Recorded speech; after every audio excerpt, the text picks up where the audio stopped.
Senang bisa memberikan renungan lagi. Jangan lupa, karena ini take-nya hari Sabtu, live-nya. Besok untuk Anda live streaming ibadah online kami di streaming di GMS Church, maksudnya GMS Church streaming. Besok saya akan menyampaikan pesan yang ada hubungan dengan hari ini. Saya beri judul Bahagia Tidak Susah. Mematahkan mitos bahwa bahagia itu harus mahal, bahagia itu nggak gampang. Ternyata happy is a choice, you know. Jangan lupa subscribe juga di channel ini, di YouTube kami, supaya Anda terus dibangun di dalam Roh Kudus, ya. Mari kita buka sama-sama firman Tuhan. Saya berikan judul hari ini, Bahagia Sekalipun Ditolak Manusia. Catat itu, Kejadian pasal 29. Bahagia sekalipun ditolak manusia. Kita semua pasti pernah mengalami penolakan. Seumur hidup kita, nggak mungkin hanya sekali. Jangan hiraukan perlakuan orang terhadap dirimu. Yang penting kita lakukan bagian kita dan tanggung jawab kita di depan Tuhan. Karena nasib kita itu nggak di tangan orang. Nasib hidup ini di tangan Tuhan. Jadi jangan khawatir kalau orang lain tidak menghargaimu dan juga tidak mengakuimu. Bahkan kalau Anda dianiaya sekalipun. Asal hatimu benar di depan Tuhan, jangan takut Allah beserta. Kalau Tuhan yang menyertai, kalau Tuhan di pihak, kalau Tuhan bersama dengan kita, siapa lawan kita? Kita bisa bahagia loh, sekalipun ditolak manusia. 1.000 orang rebah di sebelah kita, 10.000 di sisi satunya. Kita bisa tetap teguh berdiri. Karena kalau bersama dengan Tuhan, kita merupakan mayoritas. Bahagia sekalipun ditolak manusia, Kejadian 29 ayat 31-35, judulnya di Alkitab kita anak-anak Yakub, kita akan bahas Lea. Ketika Tuhan melihat bahwa Lea tidak dicintai, dibukanyalah kandungannya, tetapi Rahel mandul. Lea mengandung lalu melahirkan seorang anak laki-laki dan menamainya Ruben. Sebab katanya sesungguhnya Tuhan telah memperhatikan kesengsaraanku. Sekarang tentulah aku akan dicintai oleh suamiku. Mengandung pula lah ia, lalu melahirkan seorang anak laki-laki lagi. Maka ia berkata, sesungguhnya Tuhan telah mendengar bahwa aku tidak dicintai. Lalu diberikannya pula anak ini kepadaku. Maka ia menamai anak ini Simeon. Mengandung pula lah ia, berarti untuk ketiga kali, lalu melahirkan seorang anak laki-laki. Maka Lea berkata, sekali ini, suamiku akan lebih erat kepadaku, karena aku telah melahirkan 3 anak laki-laki baginya. Itulah sebabnya ia menamai anak itu Lewi. 3 kurang tambah 1, ayat 35. Mengandung pula lah ia lalu melahirkan seorang anak laki-laki, maka ia berkata, sekali ini aku akan bersyukur kepada Tuhan.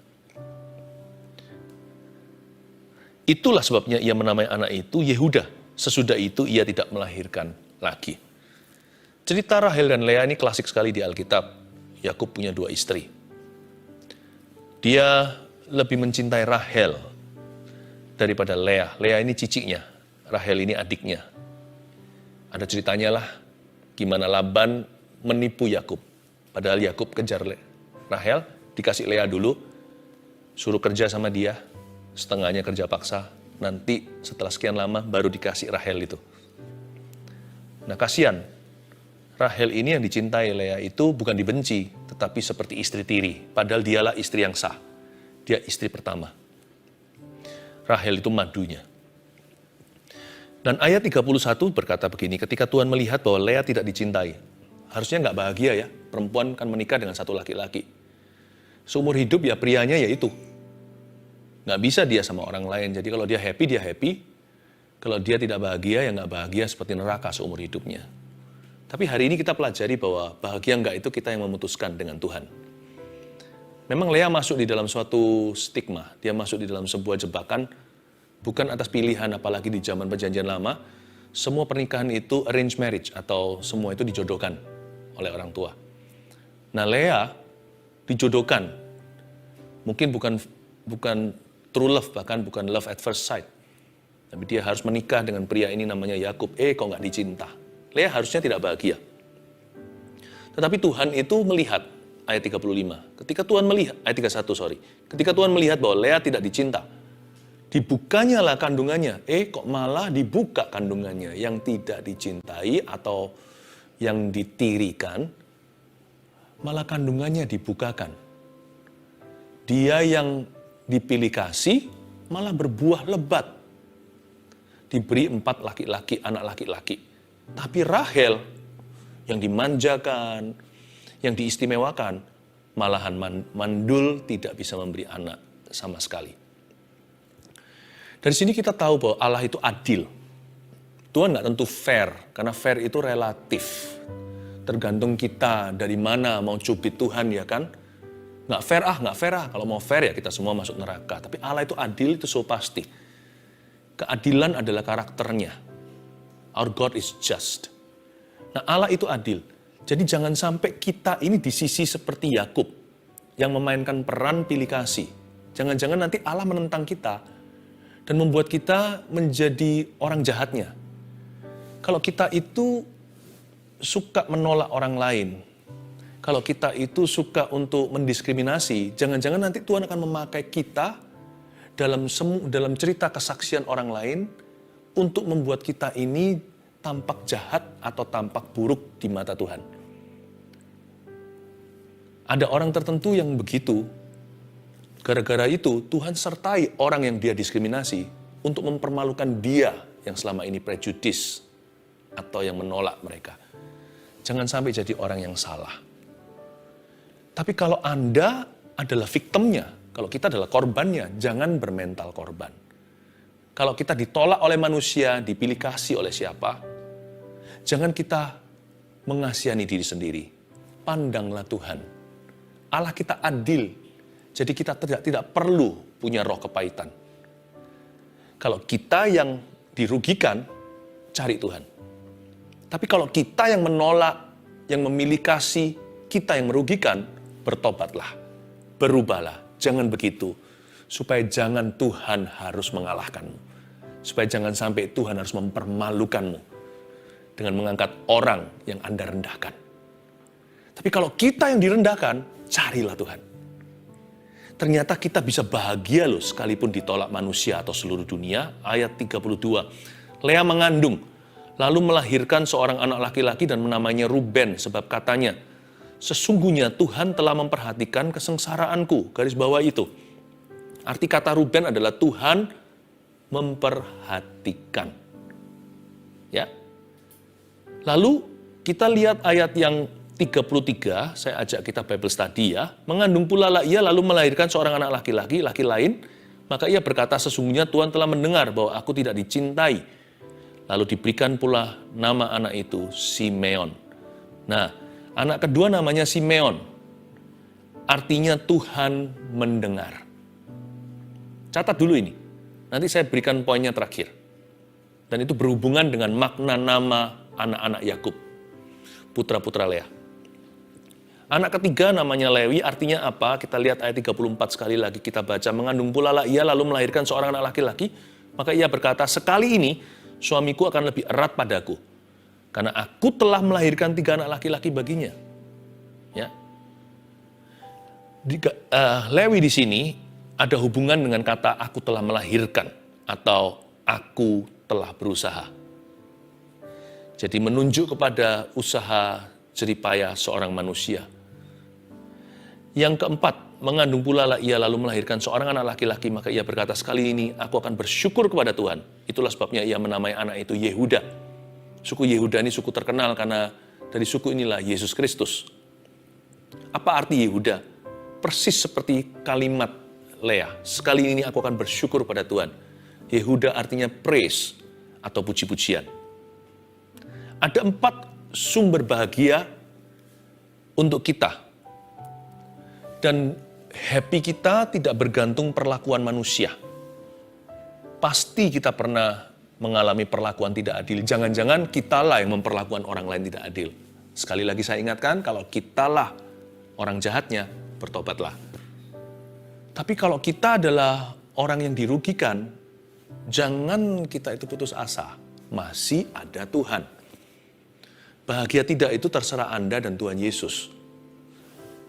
Ada 4 sumber bahagia di sini yang saya mau tunjukkan kepada Anda dan kepada kita semuanya.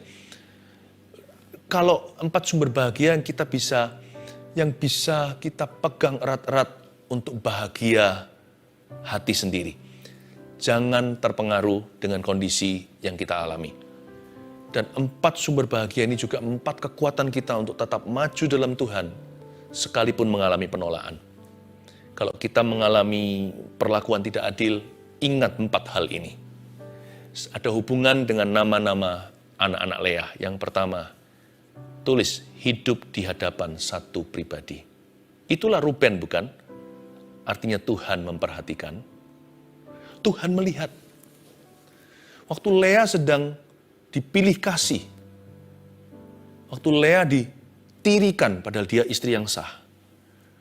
Dia bisa saja kanker emosi, bahkan bisa sampai jatuh sakit.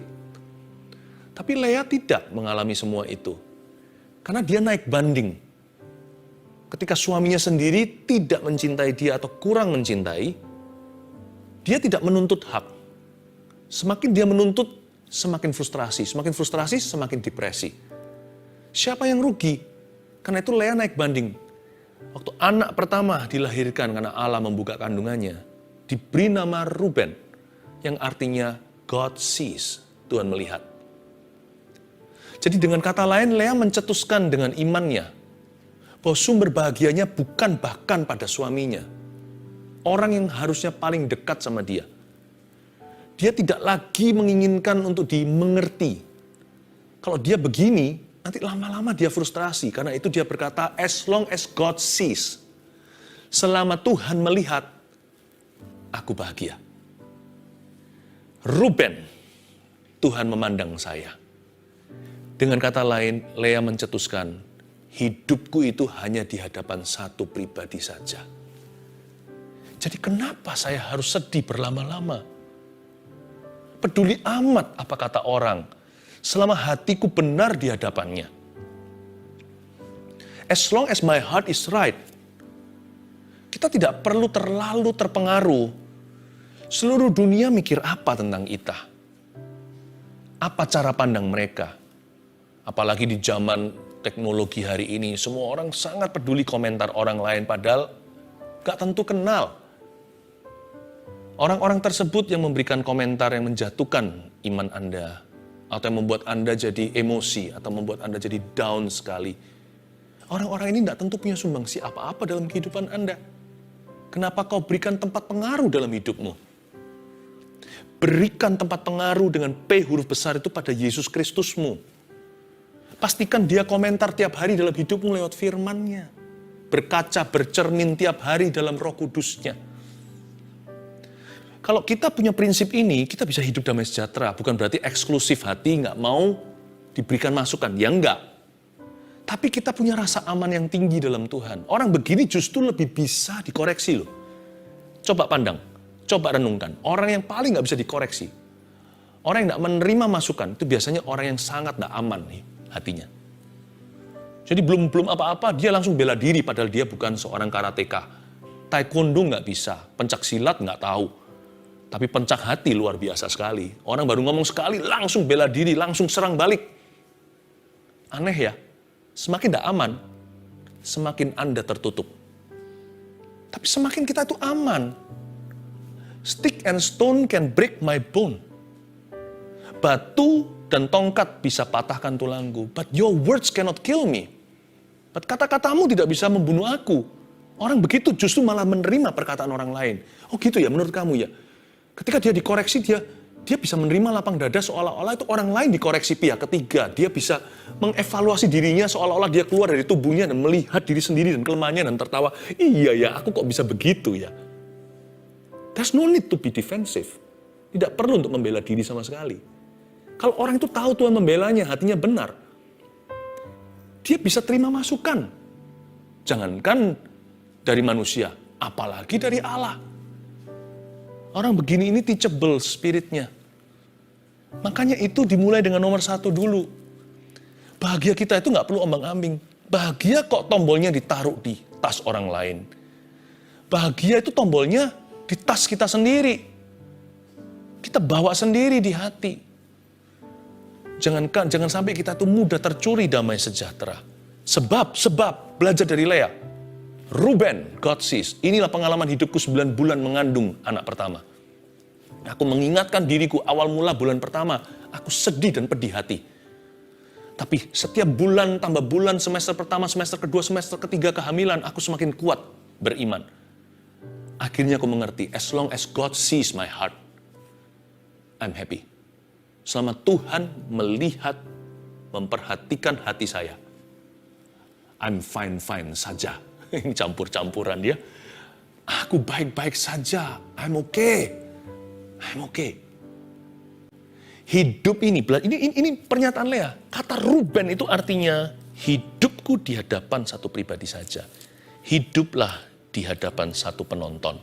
Namanya Tuhan Yesus. As long as my heart is right. Nah, triknya di sini. Jebakannya. Nah, kalau hatinya nggak benar gimana? Kalau hatinya nggak benar, buahnya juga nggak benar. Pasti bela diri tadi. Pasti serang kanan kiri, kepahitan, kecewa. Pasti kelihatan lah, nggak bisa disembunyikan ikan busuk itu dibungkus koran. Nah, kalau pada titik terdini Anda menyadari hatimu salah, jangan malah justru kita itu menutup diri dan berkata, yang penting hatiku benar. Orang lain aja bisa lihat hatinya salah kok.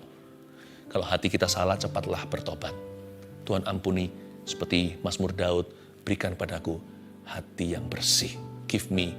Create in me a clean heart, O Lord. Hidup di hadapan satu penonton bukan berarti hanya satu orang, yaitu Yesus yang bisa bicara ke dalam hidupmu. Orang tua juga bisa, teman, saudara seiman, gembalanya, rekan, bahkan pendeta pun harus mau mendengarkan masukan. Saya punya tim yang luar biasa. Orang-orang yang sungguh-sungguh cinta umatnya.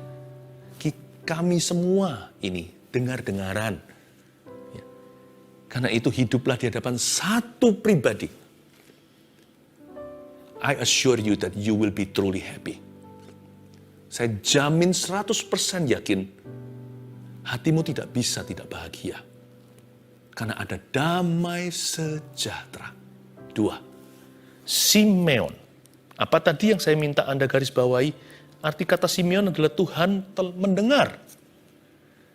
Yang kedua, punyalah keyakinan. Inilah sumber bahagia kita. Inilah titik kemajuan. Kita punya Tuhan yang sangat mengerti. Kata Tuhan mendengarkan itu artinya Allah kita penuh pengertian. Barusan saat teduh yang lalu saya ajarkan bahwa Tuhan adalah alamat yang sempurna untuk curhat.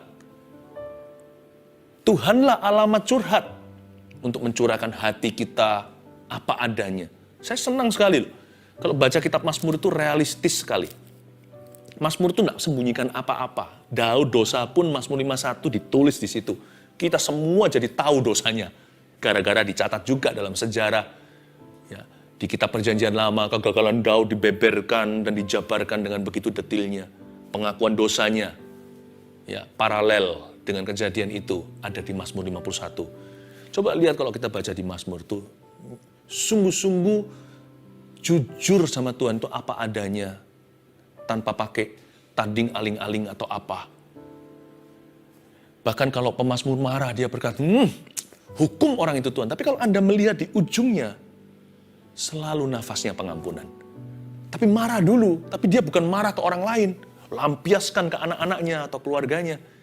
Dia bawa amarahnya ke hadirat Allah, berujung kemenangan dalam jiwa. Mengapa pemazmur itu dalam kondisi tidak rohani, lagi emosi, lagi kecewa, pernah sekali malah ngomong sama Tuhan begini kok, Tuhan, alihkan perhatianmu dari aku, biar aku pergi lenyap saja. Bahkan pemazmur jujur berkata, kemanakah aku dapat pergi menjauhi romo Tuhan? I've tried atau aku mencoba. Tapi kemana-mana ketemu Tuhan, aku diskakmat. Luar biasa ya. Why pemazmur-pemazmur ini menuliskan hatinya dalam lagu-lagu, karena mereka yakin waktu masuk hadirat Tuhan di step langkah nomor 1. Baru di pelataran, belum masuk ke ruang tengah, ruang maha kudus, atau apalagi ruang maha suci di dalam situ. Mereka sudah membawa keyakinan dulu. Aku punya Allah yang pengertian. I have an understanding God, God who understands. Kita itu nggak bahagia karena kita itu hidup dalam tuduhan setan. Nah itu salah sendiri kok kita mau percaya. Yang gitu-gituan kok dipercayai. Yang begini kok susah percaya. Banyak orang itu belum masuk hadirat Allah sudah curiga, Tuhan ini pasti cambuk saya. Loh, Tuhan bisa marah, bisa. Tapi dalam amarah Tuhan itu Tuhan selalu mengajar kita. Tuhan nggak pernah hancurkan. Kalau Tuhan hukum kita, dalam hukumnya itu ada mercy. Tuhan itu selalu niat hatinya untuk mengajari, bukan untuk membunuh, membinasakan. Kalau kita masih hidup dalam tuduhan, bagaimana bisa bahagia kalau hidup kita itu serahkan pada setan, kalau kita itu serahkan iman kepada kuasa jahat? Gimana kita bisa bahagia? Kalau kita percaya kepada iblis yang menuduh kita. Pegang baik-baik, ini sumber kepercayaanmu, ini adalah titik majumu. Gimana kita bisa bahagia sekalipun perasaan tidak keruan? Gimana kita bisa bahagia tetap happy sekalipun seluruh dunia menolak kita? Kita masih punya Tuhan yang sangat pengertian dalam hidup kita. Jadikan Yesus bukan hanya alamat curhat, jadikan dia sahabat dengan S huruf besar. What a friend we have in Jesus, all our sins and griefs to bear. What a privilege to carry everything to God in prayer. Itu lagu himnal yang kira-kira begini summary atau rangkumannya. Kita itu punya seorang sahabat, tapi seringkali kita jauhi. Karena kita kira dia tidak akan mau mengerti. Ternyata dia sangat paham dan dia tidak menuduhku, tidak menghakimiku. Dia hanya mau menolongku. Punya Tuhan yang sangat mengerti. Itulah artinya Simeon. Saya bisa bayangkan 9 bulan dia mengandung anak nomor 2 ini. Lea mengalami yang namanya persahabatan dengan Allah. Dalam kesepian jiwanya ditinggal oleh suami. 365 hari. Mungkin Yakub selalu nongkrongnya di Rahel situ. Mereka kan gak tinggal satu kemah. Bagaimana perasaannya? Hai wanita, kalau suamimu sama wanita lain dan kau dimadu. Tapi dia bisa membangun persahabatan dengan Tuhan. God understands my anger. Makanya dia gak sampai lampiaskan. Anak-anaknya bukan menjadi keturunan kepahitan, tapi menjadi suku-suku Israel, bukan.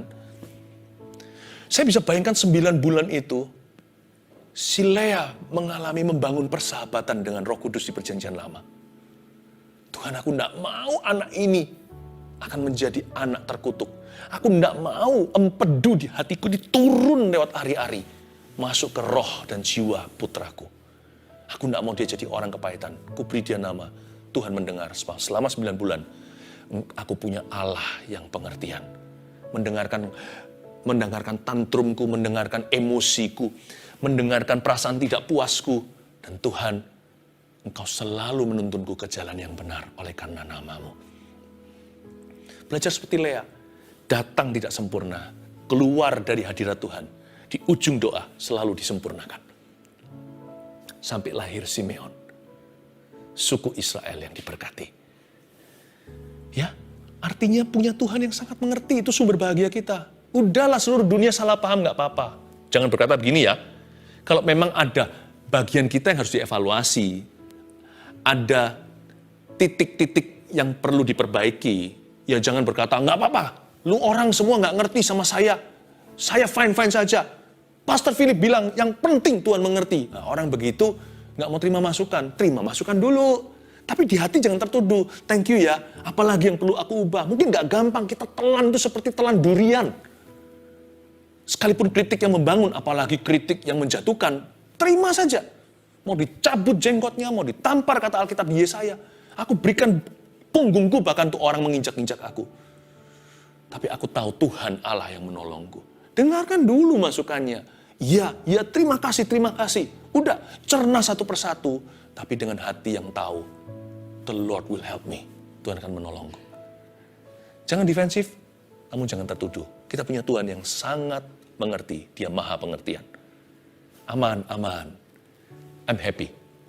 Having such a God, punya Allah seperti itu, bagaimana tidak saya tidak bahagia? Pasti saya happy. Punya Tuhan kayak begini. Kalah-kalahin suami yang the best di dunia ini. Kalah-kalahin papa yang paling cinta sama anaknya. Kalah-kalahin siapa saja. Aku punya Allah seperti ini. Lea berkata, ngapain kepahitan? Buat apa saya turunkan empedu yang enggak ke dalam diri anak ini? 9 bulan ini kesepian. Namun aku tidak sendirian. Allah pengertian selalu ada di sisi kanan. Dia tidak pernah melepaskan tangan. 3. Lewi. Lewi ini kan dia berkata begini, sekali ini suamiku akan lebih erat kepadaku. Dia berharap sih, di level 3 ini dia masih berharap-harap si Yakub akan berubah. Tapi enggak sih, Yakub ternyata tidak berubah. Karena aku telah melahirkan 3 anak laki-laki baginya. Kedengarannya seperti dia banggakan. Lihat, aku telah melahirkan 3. Tapi sebenarnya yang dia lakukan adalah poin ketiga, catat ini, gembira dengan usaha kita. Gembira dengan usaha hati maksudnya. Daripada dia merenungkan dan meratapi, mengasihani diri sendiri, nasib kenapa aku begini? Kenapa papaku kasih ke orang begitu? Sekali menikah kan gak mungkin saya ceraikan. Lalu habis itu sama laki lain gak tentu lebih baik, bukan? Aduh Tuhan, kenapa nasib? Enggak. Dia berkata, pokoknya aku akan berusaha dan aku bangga dengan usahaku. Dia gembira dengan usaha hati. Dia berkata, aku sudah berusaha. Masih berharap-harap sih. Semoga kali ini suamiku akan lebih erat padaku. Kan aku sudah lahirkan dia 3. Kata aku telah melahirkan, itu adalah bidang usaha. Dari sisi seorang Lea, dia gembira dengan usaha hati. Begini ya, kadang-kadang kita mau mengubah seseorang, orang lain, dan kita jadi frustrasi. Padahal maksud hati itu mulia, awal mulanya adalah mengubah dia. Lama-lama kita juga keseret masuk ke dalam dosa orang lain, dan kita turut kepahitan. Kok begini, kita gregetan. Banyak orang itu salah di sini. Kekurangan kita di sini. Jaga ini. Jangan perhitungkan hasil akhirnya. Jangan pandang. The final score-nya itu milik Tuhan. Bidang kita hanyalah usaha. Gembiralah dengan usaha hati. Asal hatimu sudah berusaha. Ya. Asal hati Anda sudah bersungguh-sungguh untuk mengubah hal tersebut. Atau untuk bisa menjalin komunikasi atau apapun lah. Belajarlah bangga dengan usahamu sendiri dan berkata, Tuhan, aku telah melahirkan. Lord, I have tried. Itu dia bahasa Inggrisnya. Aku sudah mencoba. Aku sudah berusaha. Tapi Tuhan tanya sama kita, sudah berapa kali? 7 kali 70? Belum Tuhan. Teruslah mencoba. Frustrasi aku. Kamu frustrasi karena kamu terlalu bergantung dengan hasil akhirnya. Terlalu mau menentukan. Iya ya. Kenapa mengampuni itu susah 7 kali 70? Kalau mengampuni itu prosesnya indah buat kita.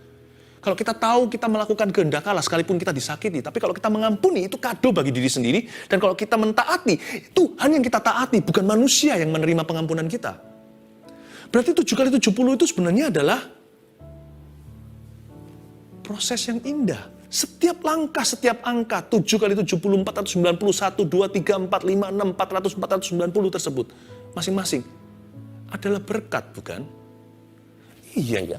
Kamu frustrasi karena terlalu pegang erat hasil akhirnya. It's got to be as I expect it to be. Itu harus menjadi seperti yang kuharapkan.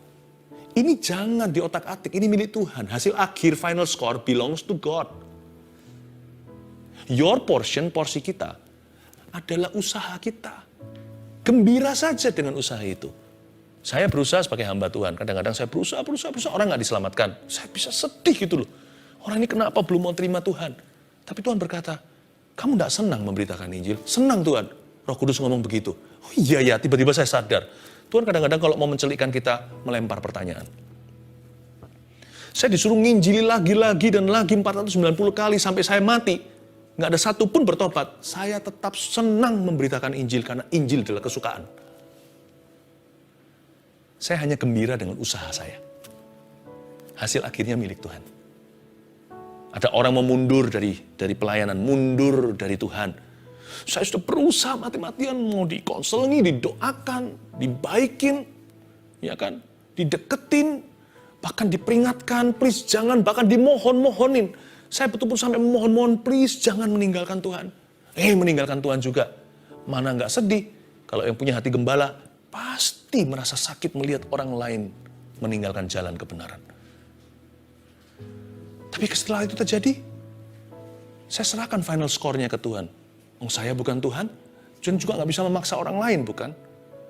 Tapi saya bangga dengan usaha itu. Bukan bangga itu berarti sombong hati, enggak. Tapi saya berkata, aku syukuri Tuhan. Engkau izinkan aku berusaha. Supaya nanti kalau orang itu surga atau ke neraka, aku sudah berusaha, aku sudah mencoba. Ini bagianku, ini kusyukuri, ini aku bangga. Dan ini yang membawa sukacita. Lea itu begitu, waktu mengandung Lewi. I've tried. Dia belajar contentment atau merasa puas diri secara sehat. Dan berkata, yang penting aku telah mencoba. Makanya bahagianya dia itu kok mantap ya Lea. Kalau jadi Lea gini pasti udah kanker atau gimana. Saya nggak berkata bahwa orang kalau sakit kanker itu pasti karena dosa atau karena depresi. Enggak. Tapi kayak seperti ini pasti sudah jadi penyakit. Tapi Lea nggak begitu. Kok bisa ya? Yang terakhir. Yang menamai anak itu Yehuda. Sekali ini aku akan bersyukur kepada Tuhan. Yang terakhir adalah syukuri yang ada dan maju dengan itu. Ini bahagia kita titik maju. Inilah sumber kekuatan. Syukuri yang ada. Waktu dia lahirkan Yehuda 9 bulan itu dia berkata, ya sudah aku akan mulai dengan 3 anak dan gak tahu ini sekarang gendernya apa. Ya, tapi waktu lahir dikasih nama Yehuda karena dia tahu itu laki-laki. Dia berkata, 9 bulan ini, this has been my experience, inilah pengalamanku dengan Tuhan. Aku memuji-muji Tuhan. Selama 9 bulan ini aku hitung satu-satu berkatku. Aku tidak lagi fokus pada suamiku yang tidak mencintai aku. Aku fokus pada Tuhan yang mengasihi saya. Fokusku berubah sekarang. Bukan lagi pada kelemahanku, karena si Lea dikatakan, ditulis di Alkitab, matanya kurang berseri-seri. Rahel itu mungkin matanya bagus. Lea itu kurang menarik. Dia berkata, aku tidak lagi fokus pada diriku. Sekarang aku fokus pada kekuatanku, bukan kelemahanku. Kekuatan Lea apa? Aku itu disertai Allah. Dia tidak berkata, ya lihat itu Rahel nggak disertai. Dia nggak kepo rohani. Dia hanya berkata, aku disertai. Aku tidak lagi perhatikan kelemahan mataku. Aku perhatikan kelebihan hidupku. Tuhan beserta saya. Dan dia fokus ke orang lain akhirnya. Dia tidak fokus pada dirinya sendiri. Fokusnya sekarang adalah raising her sons. Untuk membesarkan putra-putranya. Orang yang tidak kepahitan bisa fokus ke orang lain untuk membangun sesuatu. Tapi orang yang ada lubang dalam jiwanya akan terus berusaha untuk mengisi itu. Jadi akhirnya fokusnya adalah diri sendiri.